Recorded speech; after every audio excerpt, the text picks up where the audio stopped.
Do we have places? Okay. Do you need me to page them? Okay, thank you. All right, and checking in with the conductor. You all set? Have a good show, Maestra. We places? All right. Let's do this. Have a good show, everyone. Stand by house to half and house out. House to half. Go. Lights 2 and house out. Go.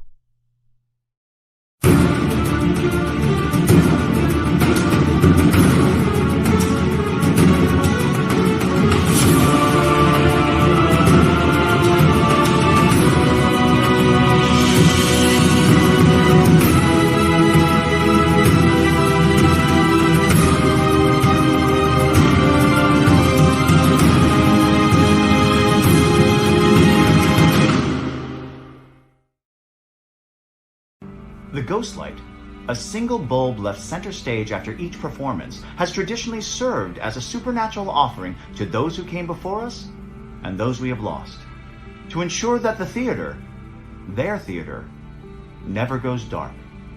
That the magic of theater continues. Theaters from Broadway to the West End, Los Angeles to Savannah may be closed for now, but their ghost lights remain lit. Our spirits remain hungry, our responsibilities clear. We look at this as an opportunity, a chance to build on the work we've done. A chance to embrace our theatrical roots and create new adventures. What we do now paves the way for the years to come, for the Savannah rep of the future. We promise that the ghost light will burn brightly until it is safe to begin again. It is our responsibility to carry on the traditions that precede us. We are Savannah Rep. A home for great stories and great theater.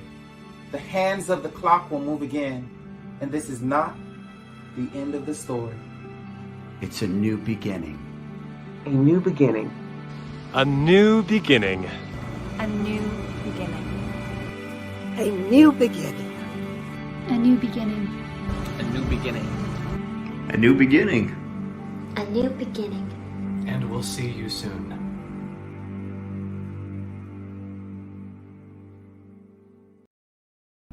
Hey everybody, it's Friday at 5 p.m. Welcome to OnStageOff, episode 002. I'm so happy to see you all.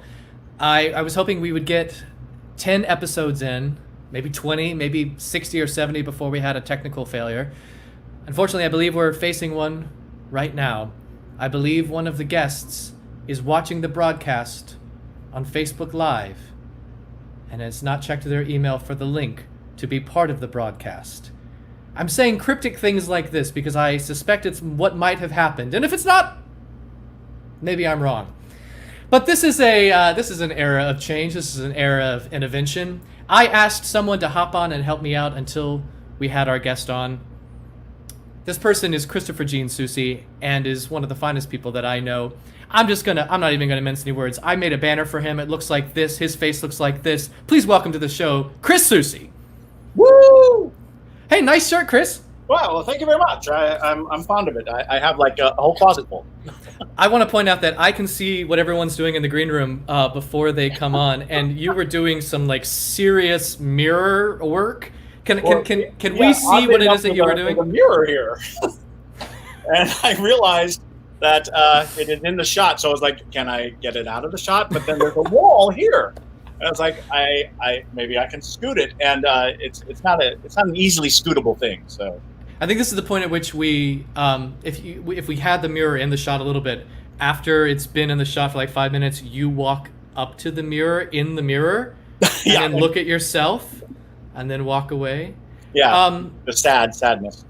Chris, we've known each other for years, and many years. For those that don't know, Chris is one of the founders and one of the artistic leads of Odd Lot, which he's got the shirt on right now, which is a staggeringly beautiful improv troupe in Savannah. I have said on several interviews this week that Odd Lot had moved to Zoom, or had moved to the streaming model of improv show before I think a lot of us had even realized that we were in this for the long haul. Like, I feel like I was watching Odd Lot in a digital format before I even knew that we would be in the fall and still, on screen instead of live. Can you tell me a little bit about what that felt like when you realized that your medium needed to evolve, and it needed to evolve like instantly? Well, it was fascinating because I think that what was happening was we were closing down all our open spaces, all our public spaces, and it was definitely not this is the new format. It was how do we bridge this gap? Thinking that it would be a few weeks at most. Luckily, I have Shannon LeGros and Ryan Sprague to thank for this, because I follow their podcast, which they did this format, this StreamYard format, and I was like, that's really good, and it is nice because it's still live, as far as like the audience being participatory and the performers being on point. I was like, we can improvise this way. This is not, it takes away a lot of the physicality, but it absolutely fits like just the character work. So I set it up right on the onset. I want to say, like, when we realized we couldn't be performing that weekend, the following weekend we were able to put something together. It's like, hey, let's try this. Let's give this a shot. And we were ambitious because we were doing it like 3 times a week at one point, and then it was like, twice a week, once a week. Now it's once a month. Well, I think part of the conversation too has been, that was how much. That's how frequently Odd Lot, the physical production, was performing at its max. I think a lot of the conversation we've had to have with ourselves is, is there a one-to-one replication of what the model was? Whereas, you may get more saturation from, 2 shows a month or 1 show a month in a very different way. It's like, I think a little digital goes a very long way in the way that the live model constantly has to recycle, because people's schedules it's that difference between driving 30 minutes to see a show and being able to log on. I think your audience is always more available, but that also means sometimes your audience gets a little bit more burned out quickly. Well, exactly. And what we were finding was, during this period, everyone was going through drastic changes. They were, redefining themselves. Lots of our members moved. They left town, and there's all kinds of things that were going on. That was like, this is a period of time for introspection, not necessarily extrovert activity. So we were finding ourselves more and more pulling from the same crew, and it was becoming a question of, well, what was our original purpose? Our original purpose was to kind of bridge a gap. And this was no longer a gap. So the question became, what do we do knowing that this is a part of our normal, knowing that this is going to be how we address and produce and perform? And even when we come back to the stage, whatever we create now has the potential to be a forever addendum to the art. I love, and I think Odd Lot is really poised for that, because I think the creatives at the center of it, you being one of them, the creatives at the center of it have always been pushing the boundaries of, there are companies that do heralds, like that have the format that they show their audience.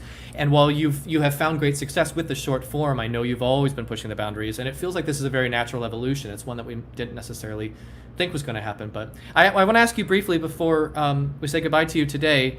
I want to hear about your latest work, the production company, and what it's going to be doing in the weeks and months to come. So we're looking at, we created a company called Mustard Productions, and Mustard is an inside joke between Justin Kent and I, Justin being the other co-founder of Odd Lot. And Mustard Productions, the concept was, what can we create that belongs in this space? Not what can we adapt to this space, not what can we grab from the vestiges that we're so familiar with, but what can we create that is now in these boxes, in the boxes that we are experiencing and going through. And one of the big ones was I became addicted to TikTok, which I think a lot of the country became addicted to TikTok in the pandemic, because there are a lot of creators creating amazing things. But one of the formats that I didn't notice on TikTok, and it may be because it doesn't work, I don't know, is narrative. And so we were like, what if we did series, but like micro series? What if the episodes were only like 45 to 50 seconds, but it was a concerted story that you're trying to tell in serialized form?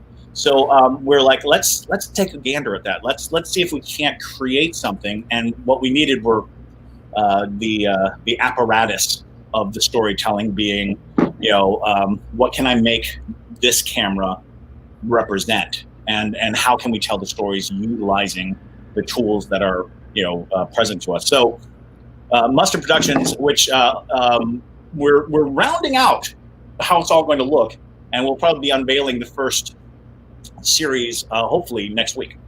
That's fantastic. And that people can find that on Facebook. That's where its current presence is. It also has a TikTok. There will be an Instagram. There will be a YouTube. We're going to coordinate so that we create product for each of these formats.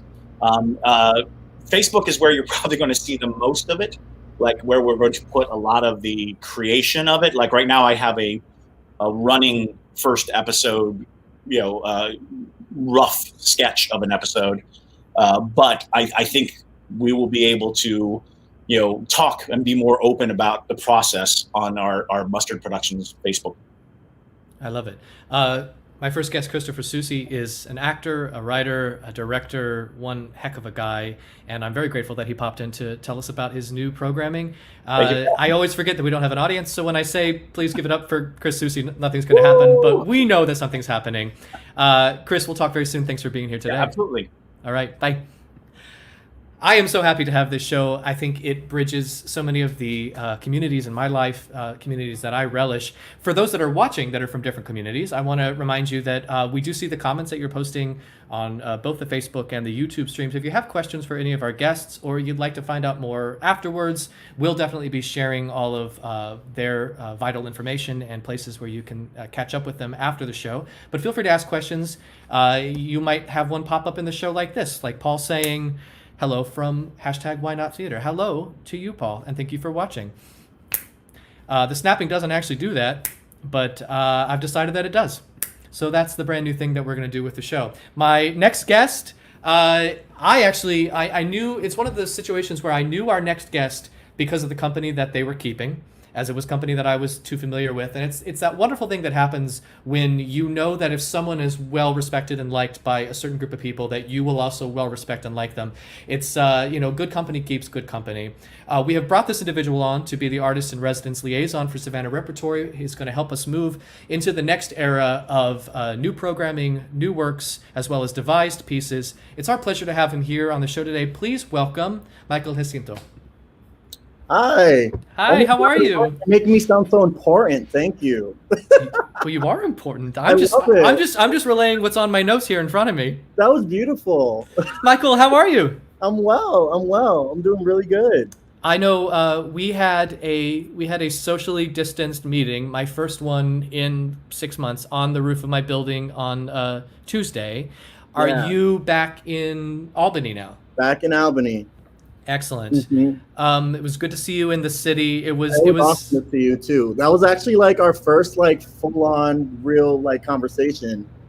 And until that point, we really knew each other by our former collaborators and not really as artistic individuals. And there's that great moment that happens when you start to really dig into who someone is as an artist. And in my case, really enjoying what I was finding out. So yeah, absolutely. I think a lot of the folks watching may be familiar with book musicals and sort of the idea of the sort of 2-act play, may not know as much about devised work. Is it something that you have a livelihood for? Could you tell them a little bit about what that means and what it is? Okay, cool. So I'll just start off with some of my backgrounds. So I'm from Boston originally. I would say I'm between Boston and the Bronx because, used to live there when I was little and everything. But a lot of my base education is all arts education. So I went to Boston Arts Academy. I went to the Liverpool Institute for Performing Arts for my BA, and for my master's, I went to the Institute of Arts in Barcelona. And the great thing about going to school in Europe is that the training and the curriculums and everything is so different, and a lot of it was heavily focused on devise the work. I became really, really infatuated with how like pop music and storytelling and commercial dance and stuff can all like kind of go together and create like a brand new show. You know what I'm saying? Because like, at least for me, I have like a huge passion for pop culture. And I feel like a lot of the shows that we did, especially at LIPA, had to do with like putting narrative into like popular songs, which is like something I like to do in my own work as well. And you're a choreographer as well, choreographer, director, actor, multi-hyphenate. When you're choreography being something, there have been multiple directors over the years that have tried to force my body to do things it didn't want to do. I'm a moderately strong mover at auditions. So as someone that really has conquered that part of the world with their body, and as a choreographer, do you hear? I've always been curious about this. Does the music take over the way that your body responds to it? Are you forcing sort of your palette of training and movement into music, or does the music change it every single time?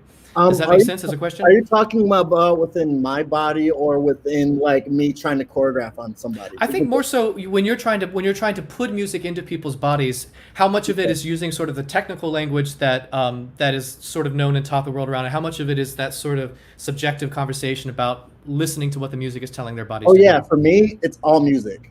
All music. The music tells you everything. You know, the whole, like, especially it comes also for me down to the arrangement, because like I swear for me, like the different instruments tell different stories too. So like that's kind of like what I like to pinpoint, especially when I'm like hitting beats and stuff like that. For me, that's the most interesting. And I don't know, I find in my opinion that like a lot of people really like breeze through the intricacies of like arrangements, because like, let's say for example, like I think a really good example for me of like things really hitting the arrangements really well is like montage from a chorus line in that choreography. You know what I'm saying? Because like literally Michael Bennett hits almost like every beat to a T, you know, and it's so hard to count, but once you get it, it feels like super good. So that's like the same type of like thing I'm going for. I love it. The relationship is when it works, it is so beautiful. But if it as someone that's kind of an outsider to that part of the world, it seems like such an intricate conversation to be having. Yeah, but the reason why though is because Marvin Hamlish, right? Marvin Hamlish and Michael Bennett, they all like compose the music together in the same room.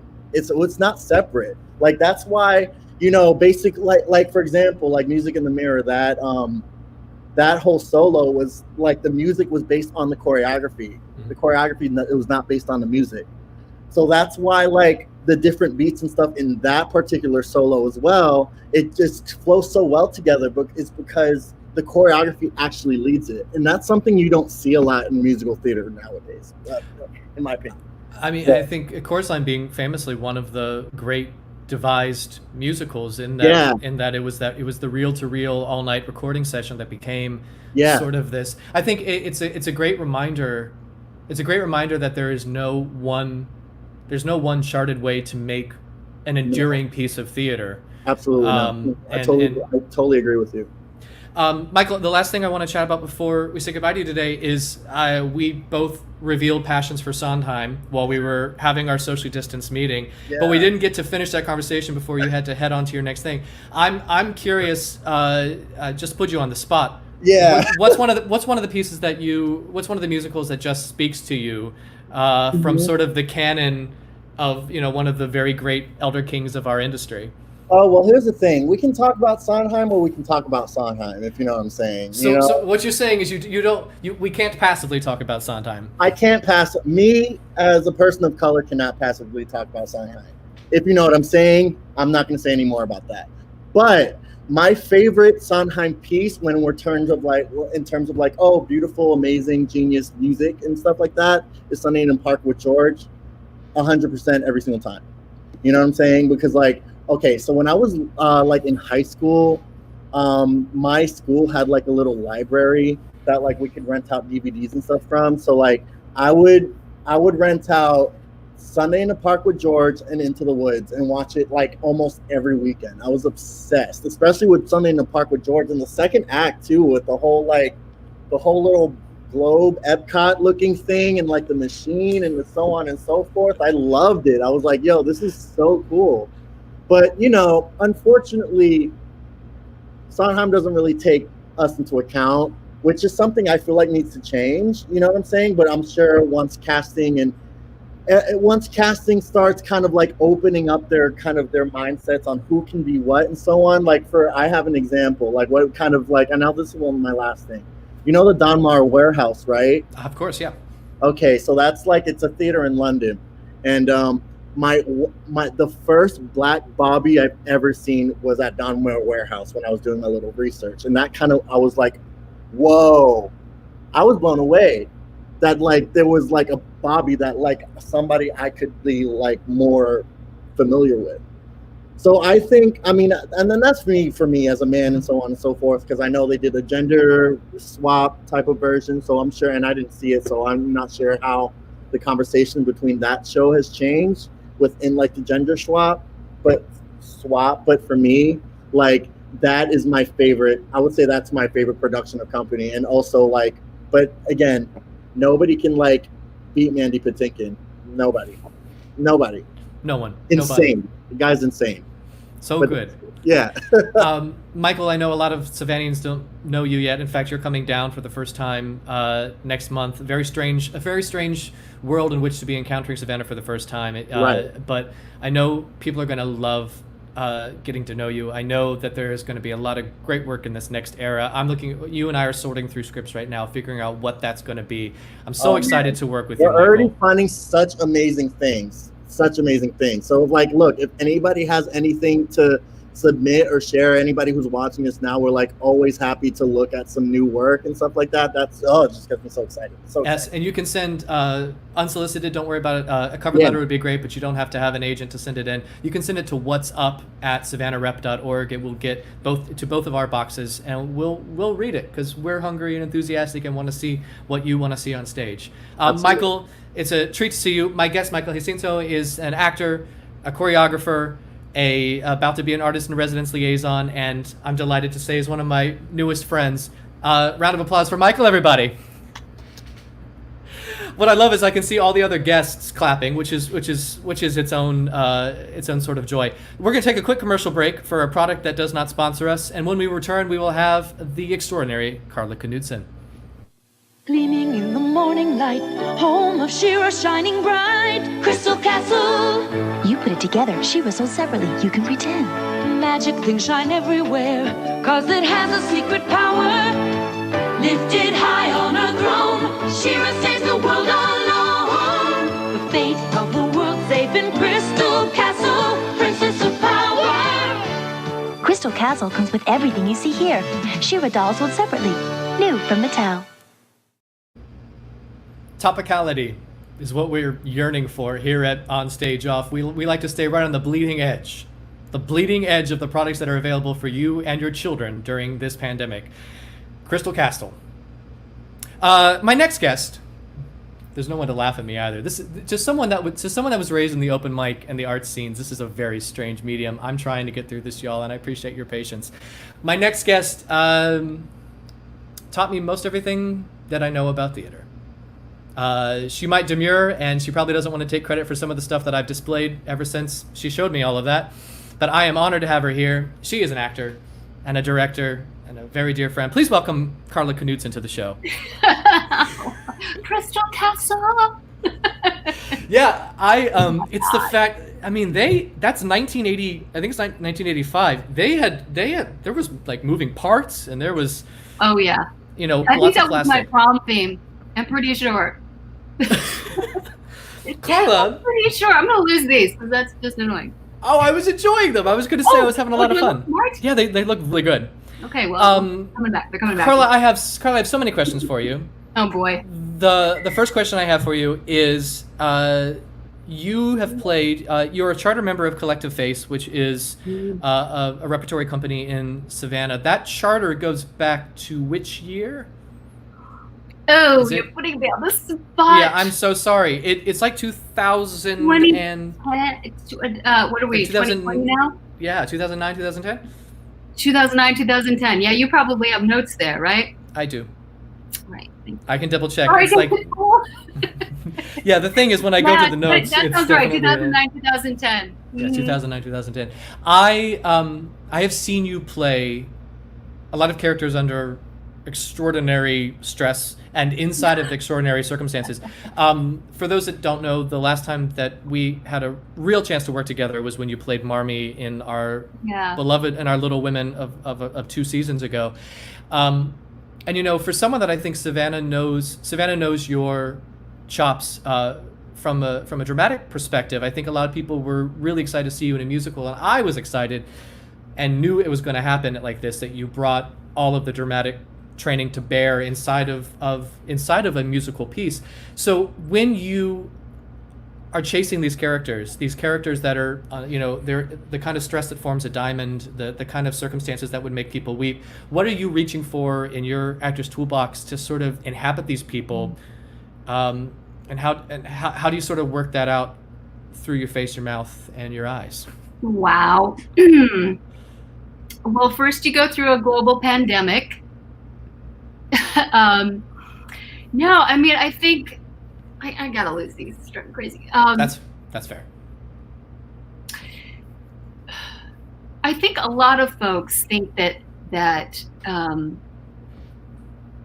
they haven't been through something with such tragedy, such a depth of pain, so they can't bring it to the stage, right? I'm not sure that that's true. I mean, you talk to a 14-year-old, they feel things to the nth degree. It's all a hierarchy of need, right? Like, you know, when you have to go to the bathroom really badly, that becomes your top priority. When you're trying to save someone's life, you know, it can run that gamut. And I think if you explore those middle grounds of those hierarchies, you're gonna hit a place where you can enter in, no matter whether you've been through it or not, right? And then of course with a musical, gosh, it's kind of set up for you, right? If it's written well, it's brought you to a place where the reality is heightened to the point of where, of course, you have to sing. We've heard that before. And if you've tapped into those stair steps to that point, it gets you there. Now, when we were doing Little Women, there was a period of time where I actually got sick. And I remember that. I'm telling you, the grace of the company when I was feeling less than my best and terribly unprofessional was just life-saving to me, and that helped me dip in and get it, because there was such a supportive, safe environment to make huge mistakes and not be able to make a sound, but yet still ride the wave of the story. And you're always hoping to do that. You're always hoping to do the words justice. Right. You know? Pivoting from your acting to your directing work for a second, I know you've turned in a lot of Shakespearean directions for Shakes over the year. In fact, one of our greatest mutual friends, Dennis Elkins, was your Lear. I think, was it a year and a half maybe now? Yeah. Yeah. And of course, you know, Dennis has been on a whirlwind trip of his own, coming up with these, creating one-man shows that are breathtaking. And I know you direct his work as well. And I believe it's actually, one of the pieces is part of the Edinburgh Fringe digital format. Would you talk a little bit about that? And then we're going to pivot back to Shakespeare.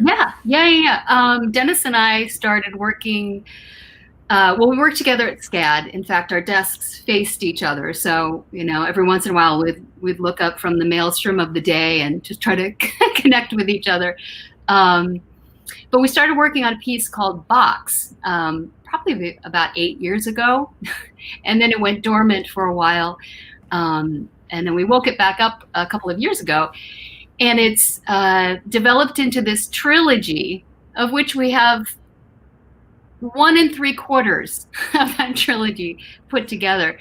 What's going up actually tomorrow on the Edinburgh Fringe online version is a shortened sort of piece that's been extracted from the second piece of the trilogy, which is called Bag Dash. The shortened piece is called Anything to Declare, Mr. Dennis. So I love what the, Soucy was talking about making pieces for this format. And that's really what Dennis has done. He's extracted pieces from Bag Dash to make this piece called Anything to Declare, Mr. Dennis. That's made for an iPhone. It's made from little pieces of the show that hopefully give you an idea of what the whole is going to be eventually. I love it. Yeah.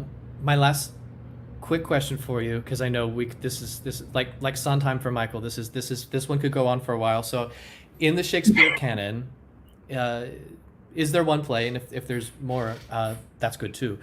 Is there one that you could take as many directing stabs at, and feel like you could always do it again and try to get different things right, or try to nail? Like, is there one that you feel like you could spend the rest of your life directing and be happy with? Shakespeare? Got one that's not Shakespeare that comes to mind. Oh, I'll take that if you don't have a Shakespeare ready to go. Yeah, I've got a couple of Shakespeare that are fighting. Master Harold and the Boys. I could direct that any day of my life. Oh, wow. Yeah, I love that piece. We did it at SCAD a million years ago. Wouldn't mind having another shot at that one. Okay. That to me is, I don't want to call it a perfect play because that's not fair, but it's pretty darn close in my mind. Yeah, if you haven't read it, people read it. It's gorgeous. Athol Fugard. It really is. Yeah. Yeah. I had a chance to spend a little time with him when he was one of the resident playwrights. I mean, he's a legacy playwright at Signature, but when they were doing the revival of that, I remember he was haunting the rehearsals quite a bit, and there was. It was really astonishing to see a company that treats playwrights with such grace, demystifying the way in which the words have become legacy, and just treating them anew. And I could see that it was striking him, I think, in new ways as well. That is what the work that you direct, I think, conjures to an audience. You've always been able to get all of your performers, no matter their level of training or the sort of the range of training that they have amongst them, they are all able to tell the audience something they haven't seen before, even if it's a piece they know. It's something I've always relished when I know I'm about to see a piece that you've directed. I hope you will stick around and come back and play a game in a little bit. Oh, yes. All right. So, Karla, we're going to say goodbye to you. This is an actor, a director, exceptional human being. Please say thank you to Karla Knudsen, everyone, for joining us. All right, see you again in a minute. Excellent. Aren't these guests exceptional? I'm just the happiest about this. We have a musical guest today because I thought we probably could do that on this format, and I know some pretty great folks. So I'd like to welcome to the screen the inimitable Red Menace himself. I'm giving him a long introduction because I pivoted really fast, and I'm going to feel really embarrassed if he's not ready. No, I'm getting an A-OK from the green room. Please welcome to the screen, Chris Blisset. Oh, hi. When did you get here? Hello, Savannah Rep. It's your old buddy Red here. I haven't been to Georgia lately. My road trips have taken me elsewhere, and I miss you, Georgia. I miss you like I'd miss a finger. I've been missing a lot of people lately. I'm getting on okay without my barber, I think. Let me know. Feel free to comment. I don't miss my therapist at all. I miss my friends, but I see all y'all in social media. But the person I'm missing most right now is my bartender. So when actor-musician Ryan McCurdy called me up and said, "Hey, do you want to come play some Johnny Mercer for this event we're doing?" I right away thought of this couple of songs and how it might go the next time I get to see my bartender. It's 2:45. There's no one in the place except you and me.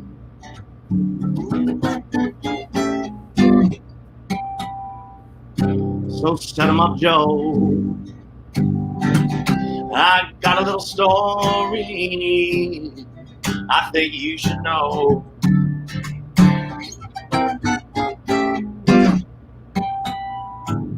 We're drinking, my friend, to the end of each episode.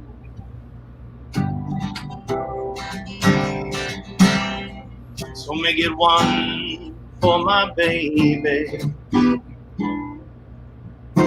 and one more for the road.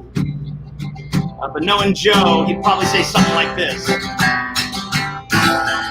Gather around me, everybody. Gather around me while I preach some. Feel a sermon coming on me. The topic will be sin, and that's what I begin. If you wanna hear my story, settle back and just sit tight while I start reviewing the attitude of doing right.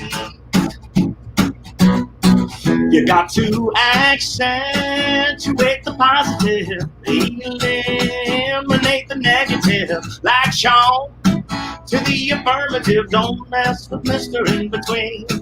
You got to spread joy up to the maximum, bring gloom down to the minimum. Have faith or pandemonium's liable to walk upon the scene.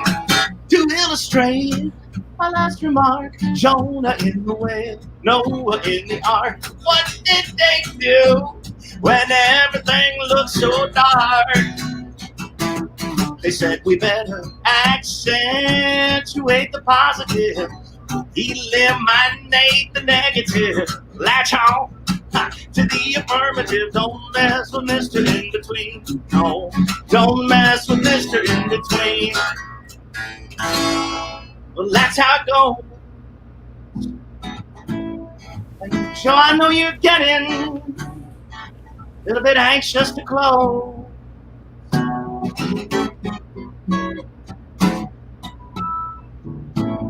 Thanks for the cheer, and I hope you didn't mind me bending your ear.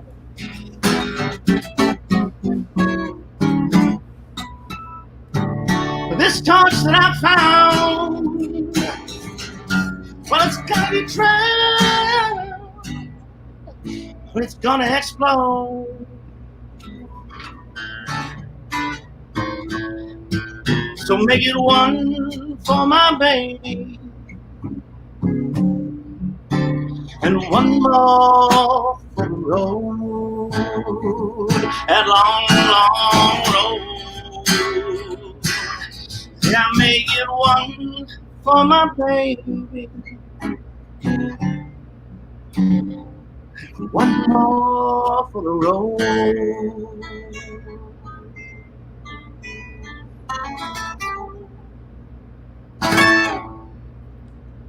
Good luck and good love.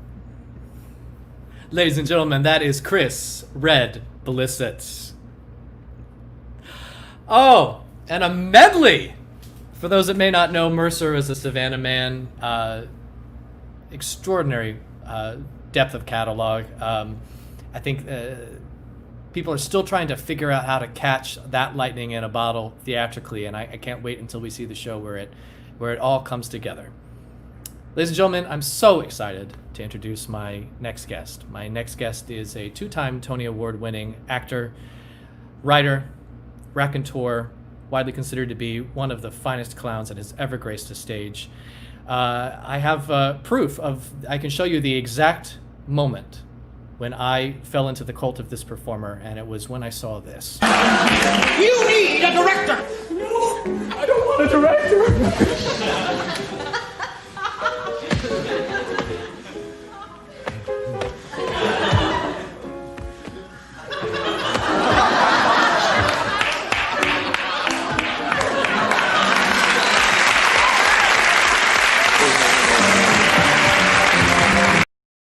Ladies and gentlemen, please welcome to On Stage Off the fantastic Bill Irwin. Hi, Bill. Excellent. Wait, let's get you unmuted.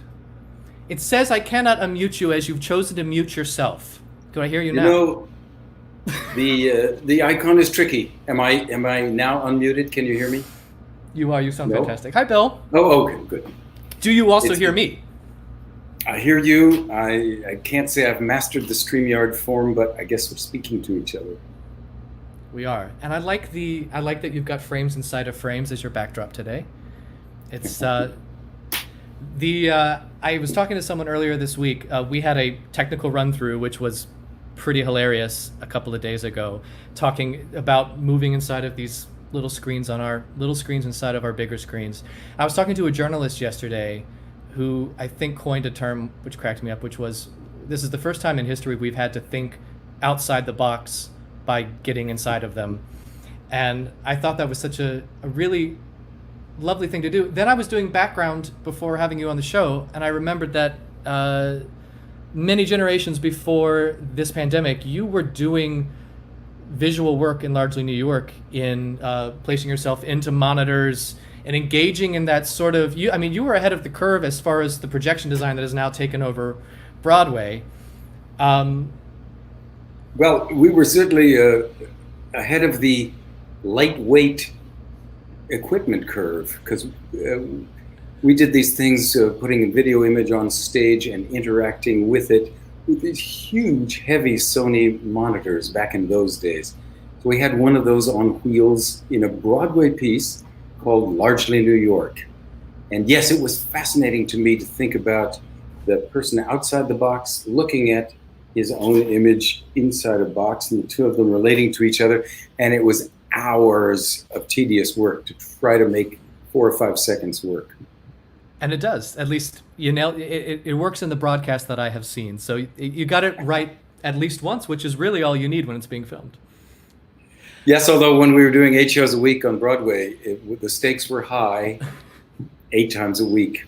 We used to do things. It was interesting. It was all primitive days. So there was a thing where 2 wonderful performers, breakdancer colleagues of mine, Steve, Mr. Wiggles Clementi, and Leon, Mr. Twister Chesney, they were trying to get me out of the box. So I was like I was in this screen. They couldn't get me out. They got a vacuum cleaner, a small prop vacuum cleaner, and attached it to the bottom. And so it was up to me with the camera on me off stage to do something like this. And that's how they got me out of it. Then they went over and went like this into a box, into a trunk. The same trunk, in fact, that we looked at a moment ago with that Regard a Flight clip. And I made a little noise inside it and came out. It was a primitive days of video magic, but we were fascinated with the possibilities. And moving forward into the modern time, I was telling you the other day that because of the way that my schedule had worked out, one of the last live theater pieces that I saw before we entered this strange new era was on Beckett in Los Angeles. Thank you for Kirk coming. Douglas. I thank you for doing it. And then I didn't see much more on stage before this all happened. And then the next thing I knew, you and I believe Christopher Fitzgerald were doing one of the sort of first of the new Zoom pieces. And I remember thinking that it was so wonderful that you were someone I trusted so much, like yourself, was bookending the experience to almost tell me that it was going to be all right. I was like, well, the last time I saw this man, he was, captivating an audience. Now he's inside this box. We can all do this if Bill Irwin can do this. What was the genesis between you and Christopher of doing that piece? And did you know that you were kind of setting the tone for many months to come, or did it feel like it was a one-off and would kind of fly by? Oh, well, it was all day by day. As we remember back in the early pandemic, it was a moment at a time. People would call you up and say, could you just talk into your iPhone and then we'll post that. That was our first response to the lockdown. And then full credit or blame, Barry Edelstein from the Old Globe Theater called and said, what is your response to this moment? He was the one that introduced me to Zoom. I didn't know what Zoom was until Barry put me on a Zoom call. And then I immediately felt, I have to try to make a theater piece out of this Zoom experience.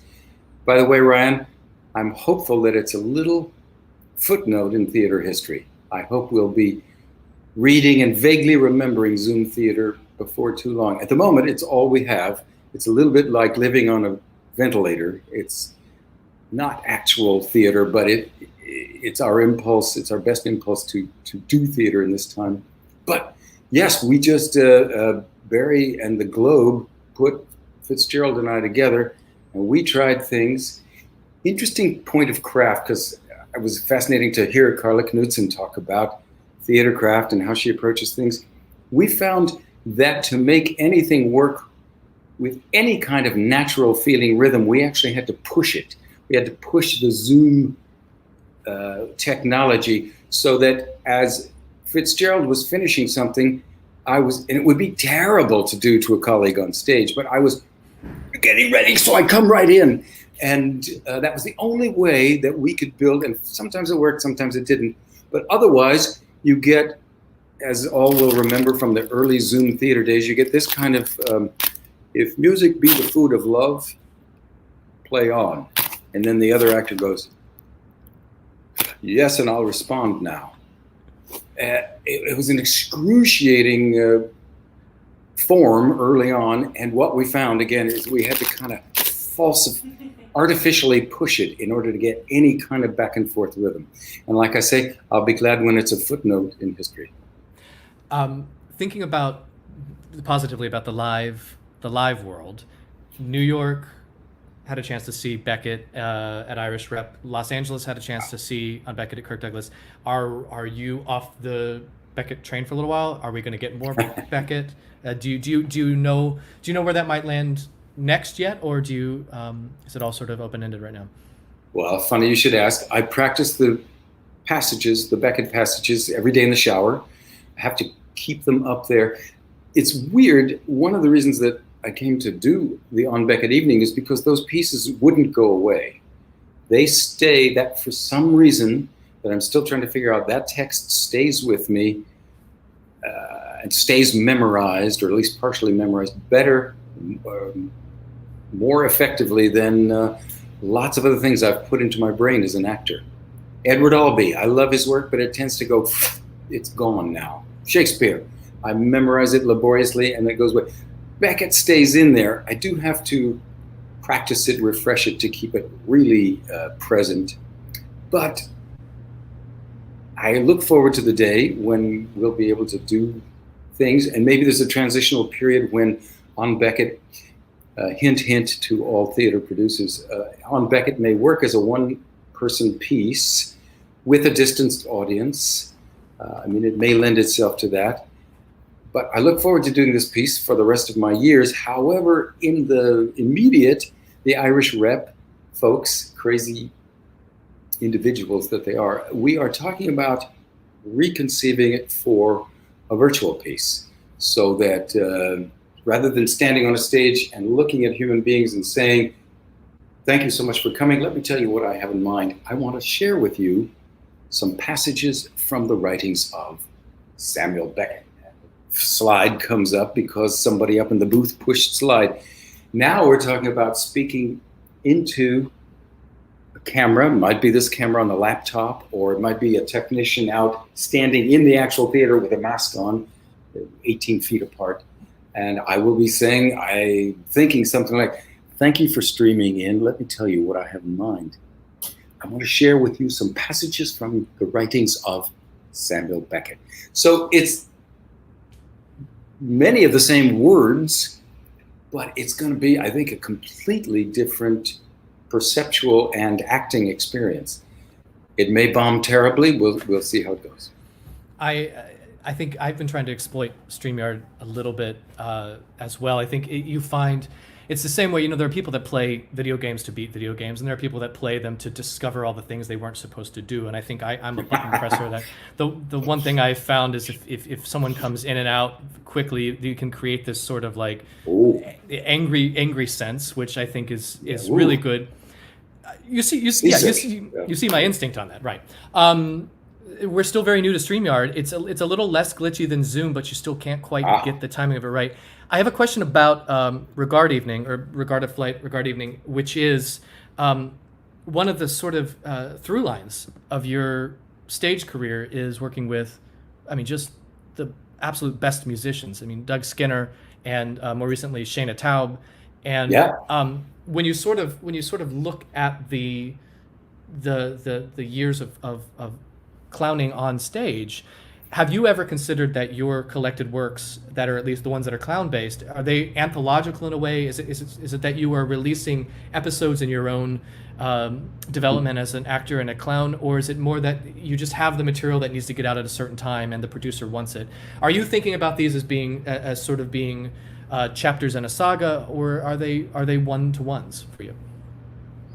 I think they're, as I vaguely remember them, they're immediate impulse response to a need of the moment. Like, I have to do this benefit. They need 5 minutes. I would love people to think at the end of the benefit evening, oh yeah, he was good. That is, in many ways, our main impulse, or to have the gender to whom you are attracted think, whoa, I'd like to meet that person. These are our impulses. And no, I haven't thought anthologically, to my knowledge. From this vantage point of age, one thing I do realize is, I look back and all the ideas that really work are responses of that particular age. Like, people have often said, Chaplin, he got to a certain point where he didn't want to be the Little Tramp anymore.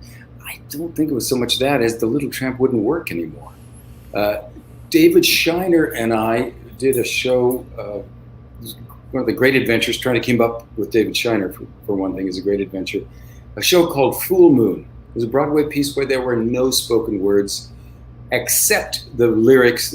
The Red Clay Ramblers played, 5-piece band, played upstage of us, 2 clowns doing wordless things, wordless bits.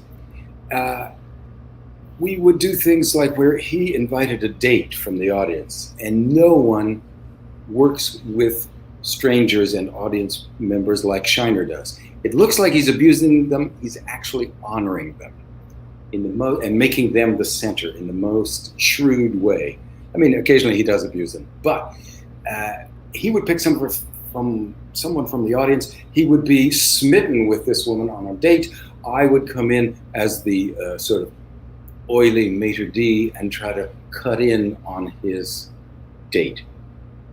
It worked when we were at that age. Shiner would say, let's do that piece again. And we would watch it look at ourselves work in the mirror and realize, now it's icky. Two old guys are vying for a young woman. It's not funny anymore. And that's a lot of what a clown's most effective responses are. Chaplin and Keaton were always playing the young guy who wanted to make it, get the girl and make good in the world. You past a certain age, you can't play that because it's a different story. You're a has-been trying to get a job, as opposed to Harold Lloyd trying to win the girl and be successful at his age. So all I can say is, in answer to your question, it's a momentary response. Before the pandemic, I was experimenting with things where I'd be introduced in a cabaret evening as the kind of elderly, crotchety elder, working with the young pianist. Can I just show you a couple of things here? And on the ukulele, I would play riffs. It usually built toward the clown payoff, where it turns out that this pianist is fantastic, and my status is, and that's what we're looking for. We're looking for something that will work coming from who we are right now. And more, it's an old guy who still wants to work. I'm fascinated right now, Ryan, and I'm immersed in old folk rhymes because I'm trying to experiment with getting back out on the street, doing some street performing with rhythm, tap dance on my shoes, Lord help me, hat tricks, and old rhymes starting with something like, Mama told Papa just the night before last, she believes he's a stepping just a little too fast. Papa said to Mama, can't you keep it to the beat? I said, a Hazel, cut your toenails, you're ripping the sheets. Back to dancing.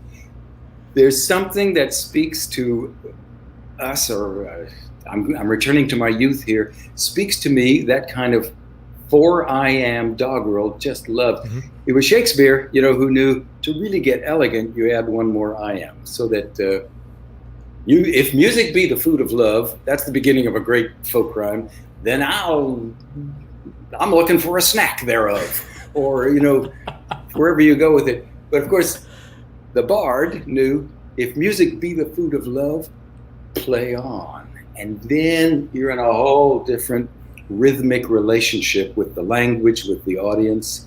So right now I'm playing with going back to ahem. My mother's gone to church. She won't let me play with you because you're in the dirt. And it isn't because you're dirty. It isn't because you're clean. It's because you have the whooping cough and eat margarine. Flawless. Where are these things coming from? But it's in the moment. It's in the moment that you are responding to. You can't not be doing those right now. So now it's to figure out what the True. extension of them is. True. Bill, thank you so much for being here. There's of the many things you have unawarely taught me over the years, and the years that I have learned from you. One of the greatest lessons that I think you taught me was a night that you were doing Lear at the Public, and there was a benefit, sort of an evening of short pieces at Joe's Pub next door, and you had done you were doing some of the bagatelles, and which I've always just been obsessed with, and I was having a really hard time in New York at that point. I'm actually celebrating 10 years in New York tomorrow, and at that point I was not nearly that far along, and I was having trouble at that point with being able to evolve or being adaptable. And you came out with the props for the spaghetti for the pasta chef, and there's no space at Joe's Pub. There was no space. I know so many performers would have seen that the venue was wrong and that the crowd was not ready for this there, and I just saw the light come on in your eyes, and you adapted into this just brilliant version of the bagatelle to accommodate this audience in this moment on a stage that was not built for it. And I remember just the rope was flying over people's heads, and people they lost their minds for it. And it was an incredible moment for me as an actor to watch you do that and think adaptability is king. So I'm so grateful that when you came out on that stage and realized you didn't have enough stage, that you stayed and just made such magic for us. Bill, will you play a very quick game with Karla and I? Would that be okay? I will play it very badly, I'm sure. If Karla doesn't just take over for me, I will never forgive her. Well, she's got to make me look good. Part of the problem is Karla and I are on the same team, and we're both playing you. Karla Knudsen's coming back. Sorry, Bill. I'm so sorry. It's a generational thing, and as you get older, you get used to being the butt of all jokes, so go ahead.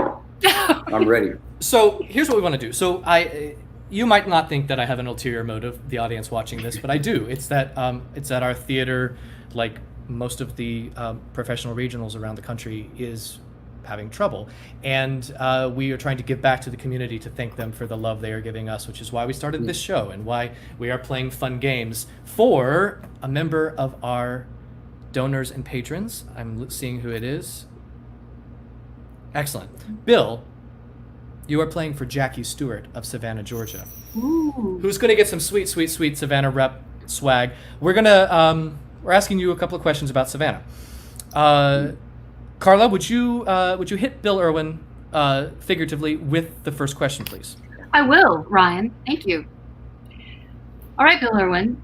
Florence Martis, whose statue stands on River Street, was known in the early 1900s as A, the Waving Girl, B, the Puppet Lady, or C, the Call of Cthulhu, or Cthulhu, or I think it's only Cthulhu if you pay $6.99 for it. Bill, do you need to see the answers again? No, it won't help me. So I'm going to say C, The I'm Call hoping of that- Cthulhu. Yeah. That's Interestingly, your final answer. is it your final answer? Okay. Karla, you know the answer to this one, don't you? I do. I'm sorry, Bill. It was A, the Waving Girl.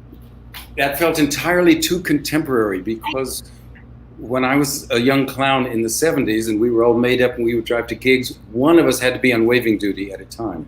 So you go like that to the children and the people heard. So it sounded too contemporary. So in the early 1900s, there was a waving girl? Yes. For like 40 years or something, right, Ryan? Do you have the facts on that? Yes. She'd stand up there and wave to the ships coming in and going out. And she's legendary. Yeah. But yes, B, the puppet lady, there is a puppet lady in Savannah. Angela Beasley of the Puppet People is the puppet lady, but she is modern. And C, the Call of Cthulhu is H.P. Lovecraft. However, Bill, the good news is you haven't lost yet because there's another question. Are you ready for it? I am. Okay. In 1864, General Sherman presented Savannah to Abraham Lincoln as A, an anniversary gift, B, a Christmas present, or C, a significant timeshare opportunity.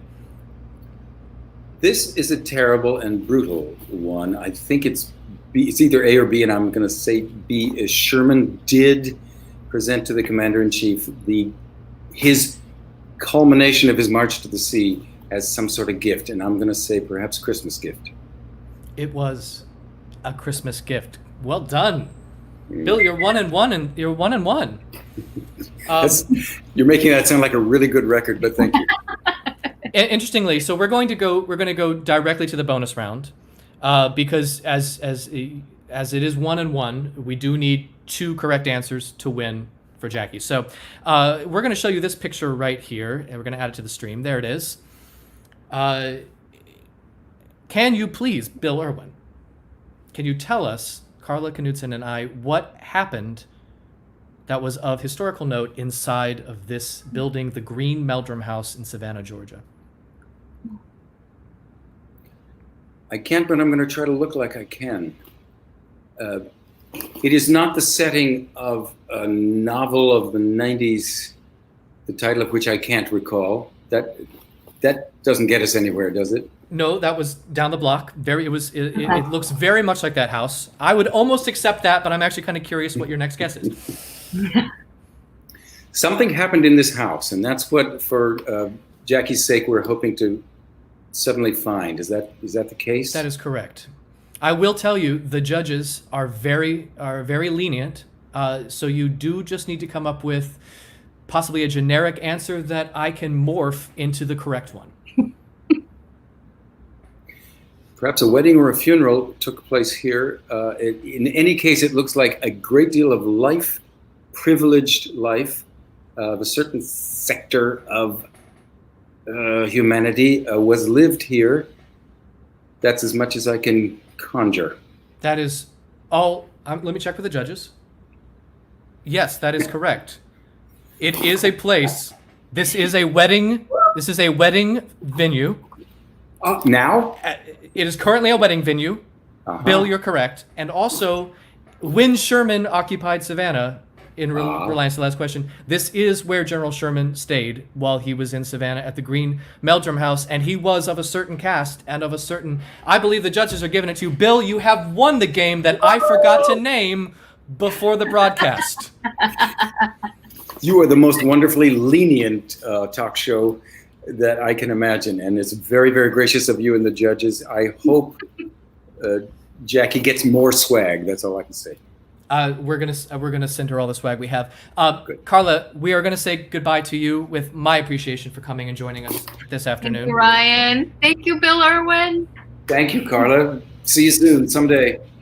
Hopefully. And Bill, I am so grateful you joined us today. I appreciate your time. I appreciate the generation that you changed with your art, and the new one that is just now starting, which is going to also be irrevocably changed for the better. You taught us all. You taught us all humility, humanity, and you taught us how to play. You're also one of the finest dramatic actors I've ever seen. I don't know how you do it, but it's what you do. And this was my opportunity to praise you. I've done it. Bill, thank you so much for joining us on the show this afternoon. Ryan, I thank you for all that. I can only say have a great season. And I know whether it's in a little box or on a stage, you will endeavor to do that. Have a great season. Excellent. Round of applause, everyone, for the tremendous Bill Irwin, everybody. And that's our show for today. We have gotten through 2 full episodes of this. I am so grateful for everyone that is signing up. We are already programming 4, 5, 6 episodes into the future. People are responding to the call to help me with this hour every Friday at 5. The theater appreciates you. Our audience appreciates you. Thanks for coming on and sharing your talents, your time, your stories. This is Ryan McCurdy. I forgot to put up my own name. There it is. That's it. I should have done that at the beginning. I forgot. I had a chance and I didn't do it. SavannahRep.org/ghostlight is how you can contribute to the operations of the theater. We still need your help for our 2021 reopening. Next week, please join me for my guest, Michael Cerveris, and musical guest, Nigel D. Robinson, along with some other wonderful guests that I haven't gotten official confirmation from, so I would hate to say their names and make them feel bad when they couldn't. But definitely come from Michael and Nigel, and a whole lot of fun every Friday at 5. This is OnStageOff. We'll see you next week. Thanks so much. The ghost light, a single bulb left center stage after each performance, has traditionally served as a supernatural offering to those who came before us and those we have lost, to ensure that the theater, their theater, never goes dark. That the magic of theater continues. Theaters from Broadway to the West End, Los Angeles to Savannah may be closed for now, but their ghost lights remain lit. Our spirits remain hungry. Our responsibilities clear. We look at this as an opportunity, a chance to build on the work we've done. A chance to embrace our theatrical roots and create new adventures. What we do now paves the way for the years to come, for the Savannah rep of the future. We promise that the ghost light will burn brightly until it is safe to begin again. It is our responsibility to carry on the traditions that precede us. We are Savannah Rep. A home for great stories and great theater. The hands of the clock will move again, and this is not the end of the story. It's a new beginning. A new beginning. A new beginning. A new beginning. A new beginning. A new beginning. A new beginning. A new beginning. A new beginning. And we'll see you soon.